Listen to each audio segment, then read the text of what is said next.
Malappuram Kooriyad ദേശീയപാതയുടെ service road ഇടിഞ്ഞതിന് പിന്നാലെ മറ്റു ജില്ലകളിലും സമാന പ്രതിസന്ധി. തൃശൂരിലും കാസർകോട്ടും ദേശീയപാതയിൽ വിള്ളലുകൾ കണ്ടപ്പോൾ കോഴിക്കോട് മലാപ്പറമ്പിൽ ദേശീയപാത ബൈപ്പാസിലെ നിർമ്മാണത്തിലിരിക്കുന്ന സർവീസ് റോഡ് ഇടിഞ്ഞു താഴ്ന്നു.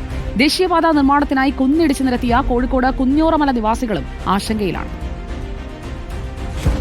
തൃശൂർ ചാവക്കാട് ദേശീയപാത നിർമ്മാണത്തിൽ വിള്ളൽ കണ്ടെത്തി. നിർമ്മാണം പുരോഗമിക്കുന്ന മണത്തല പ്രദേശത്താണ് മേൽപ്പാലത്തിന് മുകളിൽ വിള്ളൽ കണ്ടെത്തിയത്. ടാറിംഗ് പൂർത്തിയായ റോഡിലാണ് 50 മീറ്ററിലേറെ നീളത്തിൽ വിള്ളലുണ്ടായത്. ദൃശ്യങ്ങൾ സമൂഹമാധ്യമങ്ങളിൽ പ്രചരിച്ചതോടെ ദേശീയപാത അധികൃതർ ടാറിട്ട് വിള്ളലടച്ചു. ദേശീയപാതയിലെ വിള്ളലിൽ ദേശീയപാത അധികൃതരോടും പോലീസിനോടും തൃശൂർ ജില്ലാ കളക്ടർ അർജുൻ പാണ്ഡ്യൻ റിപ്പോർട്ട് തേടി.